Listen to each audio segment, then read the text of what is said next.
শুক্রবার সন্ধ্যায় ঘড়ির কাঁটা যখন সন্ধ্যা ৬টা ছুঁই ছুঁই, ঠিক তখন আকাশে রমজানের এক ফালি চাঁদ, তার নিচে তারার মতো দেখতে এক বস্তু। তবে সেটা কি তা বুঝে ওঠার আগে মুগ্ধ হয়ে মাটিতে দাঁড়িয়ে এমন দৃশ্য দেখেছে বহু মানুষ।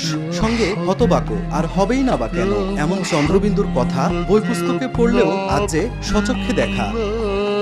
আর নয়ন ভরে চন্দ্রবিন্দু দেখা মানুষগুলো শুধু দেখেই ক্ষান্ত হননি, সোশ্যাল মিডিয়ায় তা ছড়িয়ে দিয়েছেন আলোর গতিতে। এরই মধ্যে প্রশ্ন উঠেছে, আসলে চাঁদের নিচে ওই বিন্দুটি কি? তবে পরে জানা যায় ওই বিন্দুটি আসলে শুক্র গ্রহ, চাঁদের গা ঘেঁষে থাকায় তা দেখতে চন্দ্রবিন্দুর মতো মনে হচ্ছিল।